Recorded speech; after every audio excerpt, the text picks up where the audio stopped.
లేకపోతే బైబిల్ ప్రకారం పరలోకంలో శాశ్వతమైన నివాసం అనేది దేవుడు ఏర్పాటు చేశాడు. ఆ శాశ్వతమైన నివాసానికి మనం వెళ్ళాలి అంటే కనుక ఏం చేయాలి? ఇక్కడ మనకి శ్రమ ఉంటుంది, కష్టం ఉంటుంది, అలాగే సంతోషం ఉంటుంది. మనిషికి సుఖ దుఃఖాలు లేకపోతే కనుక, సుఖం ఉంటే కష్టం గురించి తెలియదు, కష్టం ఉంటే కనుక సుఖం గురించి తెలియదు. అందుకనే మనిషిని దేవుడు ఏర్పాటు చేసి సుఖ దుఃఖాల కలయిక ఈ యొక్క జీవితం. ఎల్లప్పుడూ కష్టం ఉంటే కనుక మనకి ఏం తెలియదు తెలుసా? సుఖం వాల్యూ తెలియదు. సుఖం ఉంటే కనుక సుఖం వాల్యూ, కష్టం వాల్యూ తెలియదు. ఎప్పుడైతే మనిషికి శ్రమ ఉంటుందో ఆనందం కోసం ఎదురు చూస్తూ ఉంటారు, నిరీక్షణ కలిగి జీవిస్తారు. రైట్. అయితే ఇప్పుడు శాశ్వతమైన నివాసంలోకి మనం వెళ్ళాలి అంటే కనుక ఏం చేయాలి? ఇది గనక మన జీవితంలో మనకి తెలియకపోతే, మనకంటూ ఒక నివాసం ఉన్నా అది వ్యర్థమే. మనకంటూ ఒక నివాసం ఉన్నా వ్యర్థమే. ఈ భూమి మీద మనకి ఇల్లు ఉన్నా లేకపోయినా మనం ఈ జీవితాన్ని ముగించిన తర్వాత మనకంటూ ఒక నివాసం దేవుడు ఏర్పాటు చేశాడు. ఆ నివాసంలోకి మనం ఖచ్చితంగా వెళ్ళాలి అంటే గనక మనం చేయవలసిన ఒక పని ఏంటంటే గనక మనం ఎవరం తెలుసుకోవాలి. మనం ఎవరం, తర్వాత మనం ఈ జీవితాన్ని ముగించిన తర్వాత శాశ్వతమైన నివాసంలోకి ప్రవేశించాలంటే కనుక ఏం చెయ్యాలని మనం తెలుసుకోవాలి. మనిషిని దేవుడు మనిషిని సృష్టించి మంచిగా బ్రతకాలని సృష్టించాడు.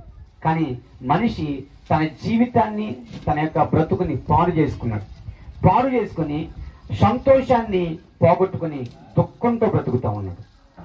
సాధారణంగా మనం ఏమనుకుంటామంటే కనుక, మనం ఏదైతే అనుకున్నది సాధించినప్పుడు మనం సంతోషంగా ఉంటాము, లేకపోతే మనం ఏదైనా కోరుకుంటే మనం వచ్చినప్పుడు సంతోషంగా ఉంటాం అనుకుంటాం. కానీ అది మన జీవితంలో ఎప్పుడైతే వస్తుందో కానీ ఆ నిజమైన లేకపోతే ఆ సంతోషం మనం అనుభవించాం. దేవుడు మనిషిని సృష్టించాడు సంతోషంగా ఉండాలని, కానీ ఆ మనిషి తన సంతోషాన్ని పోగొట్టుకుని ఆ దేవుడు లేకపోతే మనిషి కలిసి ఉండే ఆ శాశ్వతమైన నివాసంలో ఉండకుండా తను పాడు చేసుకుంటూ మనిషి అలాగ తన ఇష్టం వచ్చినట్టుగా జీవిస్తూ ఉన్నప్పుడు స్వయాన దేవాది దేవుడే ఈ భూమి మీదకి వచ్చి మనుషులు ఆ శాశ్వత నివాసం కోసం ప్రయత్నం చేయట్లేదు.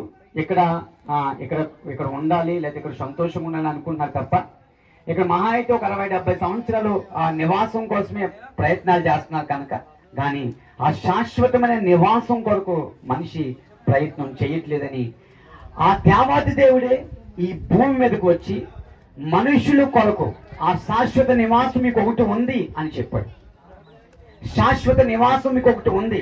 ఆ శాశ్వత నివాసం మీరు పొందాలి అంటే గనక మిమ్మల్ని ఎవరు సృష్టించారు అని మనం తెలుసుకోవాలి అని చెప్తూ, ఇదిగో నేను మిమ్మల్ని సృష్టించాను, ఆ శాశ్వత నివాసానికి మీరు వెళ్ళాలి అంటే గనక మీరు చేయవలసిన ఒక పని ఏంటంటే గనక ఆ యొక్క నిజమైన ఆ సృష్టికర్తని నన్ను మీరు తెలుసుకోండి, నన్ను మీరు అంగీకరించండి. ఎప్పుడైతే మీరు నన్ను అంగీకరిస్తారో, ఎప్పుడైతే నన్ను యాక్సెప్ట్ చేస్తారో ఆ శాశ్వత నివాసం వెళ్ళడానికి అవకాశం ఉంది. సపోజ్ ఇప్పుడు ఈ ఇంటిలోకి వెళ్ళాలంటే కనుక ఎవరు పర్మిషన్ ఉండాలి చెప్పాలి? ఇప్పుడు ఎవరు పర్మిషన్ ఉండాలి? వెస్లీ గారి పర్మిషన్ ఉండాలి. వెస్లీ గారి పర్మిషన్ లేకుండా వెళ్ళగలం మనం, అవునా? రైట్. అలాగే శాశ్వతంగా నివసించే ఒక నివాసం ఉంది కదా, ఆ నివాసం కట్టింది ఎవరు? దేవుడు, యేసు ప్రభువు. ఇప్పుడు ఆ శాశ్వతమైన నివాసంలోకి వెళ్ళాలి అంటే కనుక ఎవరు పర్మిషన్ ఉండాలి? అవునా కదా? అవునంటారు కదా? రైట్. ఇప్పుడు ఆ దేవుడు లేకపోతే యేసయ్య పర్మిషన్ మనకి ఇస్తేనే ఎక్కడ నివసిస్తాం? శాశ్వతంగా దేవుడు కట్టిన నివాసంలో మనం నివసిస్తాం. అయితే ఆ నివాసంలో మనం ఉండాలి అంటే కనుక ఎక్కడ? శాశ్వతమైన నివాసంలో మనం ఉండాలి అంటే కనుక ముందు మనం చేయవలసిన ఒక పని అంటే కనుక దేవునికి నివాసంగా మనం ఉండాలి. అర్థమవుతుంది? చెప్పింది అర్థమవుతుందా? దేవునికి నివాసంగా ఉండాలి. దేవునికి నివాసంగా అంటే సాధారణంగా మనం ఏమో దేవుడికి నివాస స్థలం ఎక్కడో, లేకపోతే కొంతమంది కొన్ని ప్లేస్లు అనుకుంటారు, లేకపోతే కొన్ని ఊర్లు అనుకుంటారు. కాదు, దేవునికి నివాస స్థలం ఏంటి? మనం. దేవుడు మనలో ఉండాలని కోరుకుంటున్నాడు. అంటే మన లోపలికి రావాలని కోరుకుంటున్నాడు. ఎవరైతే దేవునికి హృదయాన్ని ఇస్తారో, తెలుస్తారో, ఆయన మన లోపలికి వచ్చి ఆయన మనకు నివాసంగా ఉంటూ, దేవుడు మన లోపల ఉంటూ ఏం చేస్తాడు తెలుసా? ఆ శాశ్వతమైన నివాసానికి మనల్ని ఏం చేస్తాడు? ప్రిపేర్ చేస్తాడు, సిద్ధపరుస్తాడు. దేవుడు మనలో ఉండాలి అంటే గనక, దేవుడు మన లోపలికి రావాలి అంటే గనక మనం చేయవలసిన యేసయ్యకి మన హృదయాన్ని తెరవాలి, అప్పగించాలి. యేసయ్య నాలోకి రండి అని మనం పిలవగలిగితే కనుక ఆయన మనలోకి వచ్చి నివాసం చేస్తాడు. రైట్. దేవుడు ఎలాగ నివాసం చేస్తాడు?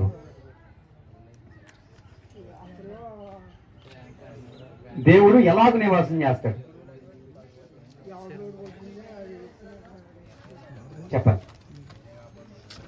మరి దేవుడు అంటే కనుక మనకున్న ఆలోచన ఏంటి? ఆకాశము భూమిని సమస్తాన్ని సృష్టించిన ఆయన మనిషి యొక్క ఈ యొక్క హృదయంలో, మనిషి దేహంలో పుట్టగలరంటారా?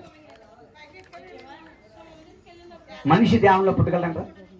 మనిషి దేహంలోకి రాగలరంటారా? చెప్పాలి. ఎలా రాగలరు చెప్పండి.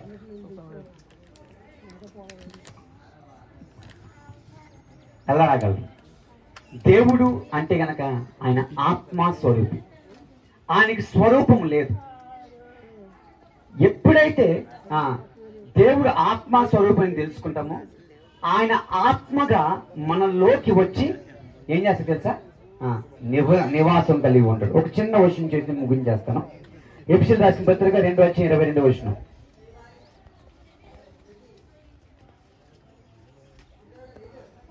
ఎఫెసీయులకు రాసిన పత్రిక 2:22. ఆయనలో మీరు కూడా ఆత్మ మూలముగా దేవునికి నివాస స్థలమైనటుకు కట్టబడుచున్నారు. ఎందుకు కట్టబడుతున్నారు తెలుసా? ఎందుకు కట్టబడుతుంది తెలుసా? దేవునికి నివాస స్థలంగా మీరు ఉండాలని కట్టబడుతున్నారు. ఆయన ఆత్మ రూపిగా మనలోకి వస్తే మనం శాశ్వతమైన నివాసంలో మనం జీవించగలం. కాబట్టి ఇక్కడ ఉన్న వారు ఎవరైనా సరే ఇక్కడ ఇల్లు కట్టుకోవడం మంచిది, మనం క్షేమకరంగా లేకపోతే సంతోషంగా గడపాలి. అలాగే శాశ్వతమైన నివాసం ఒకటి ఉంది. ఆ శాశ్వతమైన నివాసం మనం అక్కడికి ప్రవేశించాలంటే కనుక దేవుడు పర్మిషన్ కావాలి. ఆ దేవుడు నీలోకి వస్తే ఆయన శాశ్వతంగా నివాసం ఉండే ఆ స్థలాన్ని తీసుకెళ్తాడు. కాబట్టి యేసయ్య నా హృదయంలోకి రండి అని నువ్వు అడిగితే గనక ఆయన నీలోకి వస్తాడు, నిన్ను శాశ్వతమైన నివాసంలోకి ఆయన తీసుకెళ్తాడు. కాబట్టి ఆ శాశ్వతమైన నివాసం కొరకు కూడా ఆలోచించండి. ఈ భూమి మీద ఈ నివాసం మాత్రం ఉండాలి ఖచ్చితంగా. మనకంటూ ఈ భూమి మీద నివాసం ఉండాలి. అలాగే దానికంటే ప్రాముఖ్యంగా ఆ శాశ్వతమైన నివాసం పరలోకంలోకి మనం ప్రవేశించాలంటే కనుక మన హృదయాన్ని యేసయ్యకి అప్పగిస్తే కనుక ఆయన అక్కడికి మనం తీసుకెళ్తాడు. ఈ కొద్ది మాటలు దేవుడు మన విడికిలో దీవించిన గాక. అవకాశం ఇచ్చిన దైవజనులకు నాకు తెలియజేస్తాను.